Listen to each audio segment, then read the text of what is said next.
An early morning commentary. Whose dumb idea was? Oh yeah, that would be mine. So, guys, it's fuck me, it's early. It's 9 o'clock in the morning. Well, that's probably not early for you, for some of you, but I don't actually have to be up at this time. I just thought, you know what, let's just do a commentary because I was going to do this last night at about, I don't know, like 4 o'clock Sunday afternoon, Sunday evening, and then I just got a massive headache come over, and I was like, you know what, I don't have to go to college until the afternoon, so I just whack out this commentary in the morning, upload it, render it, and then upload it, and then go to college, obviously. So I'm doing this commentary at 9 o'clock in the morning when I don't have to even be up until probably about 11, so I'm going to be tired, so apologies for my voice is a little strained.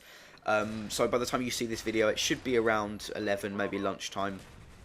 And then, of course, we have Black Ops 2 tonight. Super, super pumped today. It's going to be a very, very, very long day. First of all, I've got up to do this commentary. Then I've got to leave for college. So, well, not that well, in like a couple of hours after I've made all this shit. And then sit in college for a couple of hours, getting bored. Then get an hour and a half bus home to about 5 o'clock. Get home about 5 o'clock. And then, some of you guys don't know, I'm going to the midnight launch tonight at Blockbuster in my local town. So that should be fun. I'm going to go up there probably about 10:30, 11 o'clock, so I can get in the queue, because they actually phoned me yesterday to say, oh, are you still coming to midnight launch? I was like, yes, definitely.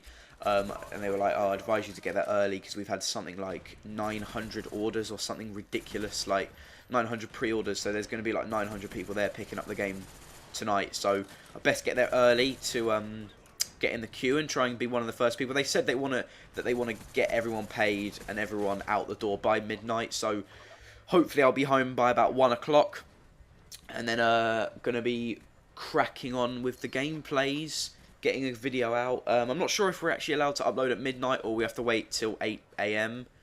Because of the American time midnight. But anyway, some of you guys leave the comments whether you know or not. So what you're watching in the background is, I haven't talked about the gameplay, and it's like halfway through the video. Well, it's actually not, but you know what I mean. We're watching my best gameplay ever. This is a 95-2 on Black Ops. Yes, a 95-2. You're probably wondering, what, Premium? You don't get fantastic gameplays. Well, you know, I'm occasional. Sometimes I can get a really good score, and this was it. I did choke the 100 plus though, and you'll see later on in the video and the gameplay, you'll see why I choked the 100 plus. But the most amazing thing about this gameplay was, I was 17-2, I think, at one point. So if my maths is correct and my maths hasn't failed on me, then that is a 81 kill streak. I think so. I think that's an 81 kill streak. Not quite sure, but yeah, anyway. If I go 95-2, work out the maths, or 17-2 at one point, anyway, whatever. So, I don't want to talk about the gameplay, even though it is fantastic. What I want to talk about is this idea of the spoon and fork analogy. Now, you're like, what? I'm not, it's not dinner time, I don't want to be talking about spoons and forks and cutlery and all that sort of bollocks. But trust me, I've been thinking of this sort of analogy as I wouldn't really call it my own. But I've sort of made some tweaks to it, and over the past months I've sort of fine-tuned it. So, to put it simply, without the spoon, we would never have had the fork. So I'm sure some of you guys can work out what I'm going to be trying to talk about in this commentary from the start.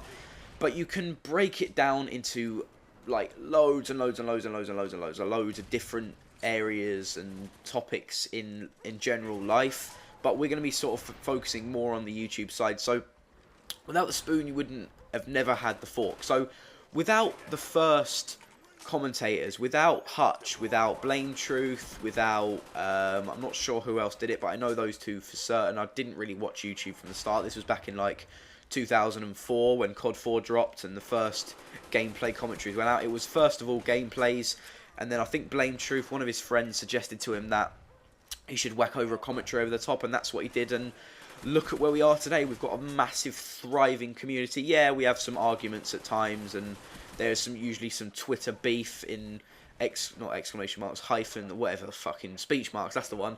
There are some arguments, and you know, you've had some rocky patches with the whole T Martin and what was his face. I can't even fucking remember, but you know, when we stole the videos and all that sort of stuff, I can't remember what his actual, Raw Instinct, I think that was him anyway. But, you know, without those first guys posting the content, you'd never would have had the diverse community that we have today. You'd never have. It's just sort of human nature to outdo someone. And this isn't, you know, you could call this a good thing, you could call this a bad thing.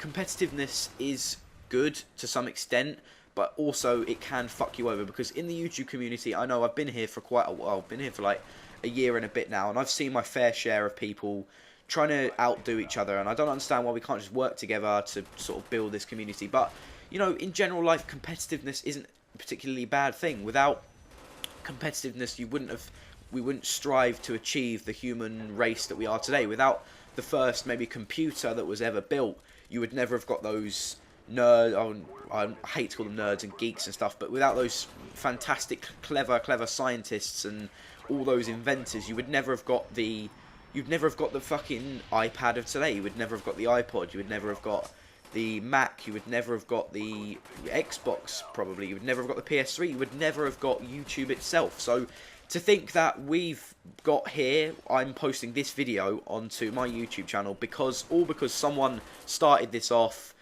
whenever the internet was created, like 30 years ago, whenever. And to think that everyone has sort of developed something new to come up with, and fresh, innovative ideas to help this grow. And this is where I choke right here, if you guys haven't seen. There's an org on the floor, and then I don't know what happens. I just panicked and couldn't fucking pick it up, and then that wasted like 15 seconds of valuable time. So without people trying to outdo each other, yes, it's a bad thing, because then you never sometimes get harmony.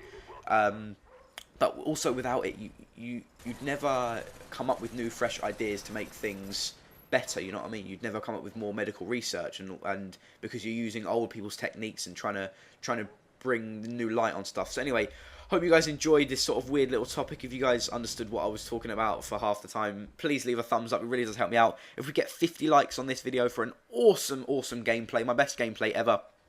And if you're super pumped for Black Ops 2 in like less than 24 hours, then please leave a thumbs up. Subscribe if you're new as well for loads and loads of Black Ops 2 content when it comes out. Please follow me on Twitter as well. The link to that will be in the description. So I hope you guys enjoyed, and I'll see you guys later on with a Black Ops video. Goodbye.